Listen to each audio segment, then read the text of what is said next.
Okay. నమస్కారం అండి. నా పేరు కూరపాటి సాంబశివరాజు. నా ఛానల్ తూట అవగాహన THOOTA AVAGAHANA. ఈ ఛానల్కి మీకు నచ్చితే సబ్స్క్రైబ్ చేయండి, లైక్ చేయండి, షేర్ చేయండి. ఇవాళ పరాభవ నామ సంవత్సరానికి అన్ని రాసుల వాళ్ళకి ఏ ఏ ఫలితాలు వస్తాయో వాటి వివరాలు తెలియజేస్తానండి. మేషరాశి ఫస్ట్. ఆదాయం 11, ఖర్చు 5. వీళ్ళకి రాజపూజ్యం 2, అవమానాలు 4. అయితే వీళ్ళు ఏలినాటి శని ప్రభావం ఉందండి వీళ్ళకి. ఈ ప్రభావం ఉన్నవాళ్ళు వ్యాపారాలు కొంచెం స్ట్రక్ అవుతూ ఉంటాయి. వృత్తి వ్యాపారాల్లో ఆటంకాలు కలుగుతాయి. ధన నష్టం ఉంటుంది, అధిక ధన వ్యయం ఉంటుంది, అవమానాలు ఉంటాయి, ఊహించని సంఘటనలు జరుగుతూ ఉంటాయి. వీళ్ళకి లాభాలు ఏంటంటే సంతానం వల్ల లాభాలు, వాహన సౌఖ్యాలు ఉంటాయి.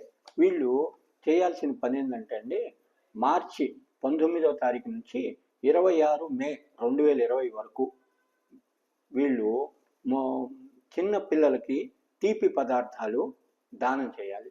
అలా గనక చేస్తే వీళ్ళ ఆదాయం ఇంకా పెరుగుతూ ఉంటుంది, వీళ్ళకి నష్టాలు రాకుండా ఉంటాయి.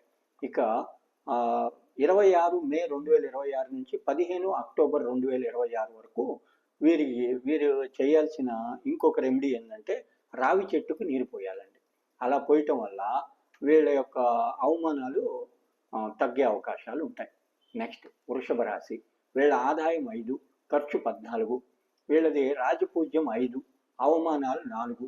వీళ్ళకి ఖర్చు ఎక్కువ ఉందండి. యాక్చువల్గా ఈ సంవత్సరంలో వృత్తి వ్యాపారాలకి వీళ్ళకి తిరిగి ఉండదు. విశేషమైన లాభాలు ఉంటాయి, అనుకున్న పనులన్నీ సక్సెస్ అవుతాయి. గృహ నిర్మాణం చేయగలుగుతారు, ధనం నిల్వ చేస్తారు, నూతన వాహనాలు, వస్తువులు, భూమి అన్నీ ప్రాప్తిస్తాయి. కాకపోతే వీళ్ళకి గౌరవాలు ఎక్కువ పెరుగుతాయండి. అయితే ఖర్చు మాత్రం ఎక్కువగా ఉంటుంది. ఈ ఖర్చు తగ్గాలంటే వీళ్ళు చేయాల్సిన రెమెడీ ఏంటంటే అండి, మార్చి 19, 2026 నుంచి 26 మే 2026 వరకు వీళ్ళు పసుపు బొట్టు పెట్టుకోవాలండి. పసుపు రంగు కనుక బొట్టు పెట్టుకుంటే వీళ్ళకి కలిసి వస్తుంది. ఆ తర్వాత 26 మే 2026 నుంచి 15 అక్టోబర్ 2026 వరకు వీళ్ళు వీళ్ళకి దానాలు తీసుకోకూడదండి. దానం తీసుకోకూడదు, పసుపు రంగు డ్రెస్సులు వేసుకుంటే కలిసి వస్తుంది. మూడోది మిథున రాశి. వీళ్ళ ఆదాయం 8, ఖర్చు 11. అయితే వీళ్ళ రాజపూజ్యం 1, అవమానాలు 7. అయితే వీరు అన్ని రంగాల వారికి వీరికి లాభమేనండి. కళత్ర మూలకంగా ధన లాభం, వృత్తి వ్యవహారాలందు రాణిస్తూ ఉంటారు. సాంఘికంగా ఆర్థికంగా జీవన సౌఖ్యాన్ని ఇస్తుంది. మీ మాట చెల్లుతుందండి. సాంఘికంగా ఆర్థికంగా జీవన సౌఖ్యం ఉంటుంది. మీ మాట గుర్తింపు, కుటుంబ సౌఖ్యం అన్నీ ఉంటాయి. అన్ని ప్రయత్నాల్లో ధన లాభం ఉంటుంది. శత్రువులపై విజయం, స్త్రీ సౌఖ్యం ఇన్ని కలుగుతాయి మిథున రాశి వాళ్ళకి. కాకపోతే వీళ్ళకి ఖర్చు ఎక్కువ ఉందండి. ఖర్చు ఎక్కువగా ఉండటం వల్ల వీళ్ళు 26 మే 2026 నుంచి 15 అక్టోబర్ 2026 వరకు ప్రతి గురువారము వీళ్ళు పసుపు బొట్టు ధరిస్తే మంచిదండి.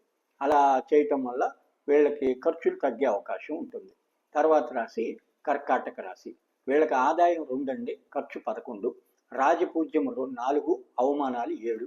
అయితే వీరు స్థానచలనం ఉంటుంది, గృహ మార్పు ఉంటుంది, వాహన ప్రమాదాలు ఉంటాయి, దూరదేశ ప్రయాణాలు చేస్తారు, సుఖం హాని కలుగుతుంది, ఆరోగ్యం కొంచెం జాగ్రత్తగా చూసుకోవాలి, అకాల భోజనం ఉంటుంది, స్థిరత్వాన్ని కోల్పోతూ ఉంటారు. వీరు ఈ కోల్పోకుండా ఆదాయం తక్కువ, ఖర్చు ఎక్కువగా ఉంది కాబట్టి వీళ్ళు చేసుకోవాల్సిన రెమెడీ ఏంటంటే, కర్కాటక రాశి వాళ్ళు 26 మే 2026 నుంచి 15 అక్టోబర్ 2026 వరకు వీరు చేయాల్సింది ఏ దానాలు తీసుకోవద్దండి. వీరు దానం చేయదలిస్తే శనగలు దానం చేస్తే మంచిది గురువారం. అది. నెక్స్ట్ రాశి సింహరాశి. వీళ్ళ ఆదాయం 5, ఖర్చు 5, రాజపూజ్యం 7, అవమానాలు 7. అయితే వీరు అన్నీ సమానంగా ఉన్నాయండి. కాబట్టి వీరికి అష్టమ శని ప్రభావం కూడా ఉంది. ఈ అష్టమ శనికి వీరు పారుతున్న మంచినీళ్ళలో 8 గుప్పెళ్ళు మినుములు పారబోయాలండి. అలా చేయటం వల్ల అష్టమ శని ప్రభావం తగ్గుతుంది. వీరికి వ్యాపారాల్లో ఆటంకాలు ఉంటాయి, వృత్తిలో ఆటంకాలు ఉంటాయి, ప్రభుత్వ మూలకంగా ఇబ్బందులు ఉంటాయి, చేయి పనులు కూడా ఆటంకాలు, కుటుంబ సమస్యలు ఉంటాయి, భార్యతో విరోధాలు కూడా ఉంటాయి. వీరు చేయాల్సిన రెమెడీ ఏంటంటే 26 మే 2026 వరకు వీరు పసుపు రంగు దుప్పటి వాడుకుంటే మంచిదండి. నెక్స్ట్ వచ్చేటప్పటికి 26 మే 2026 నుంచి వీరు తండ్రి వస్తువులు వాడుకుంటే వీళ్ళకి నష్టాలు తగ్గుతాయి. తర్వాత కన్యా రాశి, వీళ్ళది ఆదాయం 8, ఖర్చు 11, రాజపూజ్యం 3, అవమానాలు 3. వీరు వృత్తి వ్యాపారాల నుండి కలిసి వస్తుంది. ఆరోగ్య లాభం ఉంది, ధన లాభం, బంధుమిత్రుల సహాయం, కుటుంబ వృద్ధి, వాహన సౌఖ్యం, సంతాన సౌఖ్యం, తర్వాత శత్రువులపై ఆధిక్యత, కళత్ర సౌఖ్యం, ఇవన్నీ ఉంటాయండి కన్యా రాశి వాళ్ళకి. వీళ్ళకి యాక్చువల్గా ఆదాయం 8, ఖర్చు 11 కాబట్టి ఖర్చులు తగ్గటానికి వీరు చేయాల్సిన పని ఏంటంటే పసుపు తిలకం ధరించాలి, పసుపు వస్త్రాలు ధరించాలి. అలా ధరించటం వల్ల వీళ్ళకి బాగుంటుందండి 26 మే 2026 వరకు. ఆ తర్వాత 26 మే 2026 నుంచి 15 అక్టోబర్ వరకు వీరు చేయాల్సిన రెమెడీ ఏంటంటే తండ్రి వస్తువులు వాడుకుంటే కలిసి వస్తుందండి. అలా. నమస్కారం అండి. మిగతా రాశులు తర్వాత వీడియోలో చెప్తాను.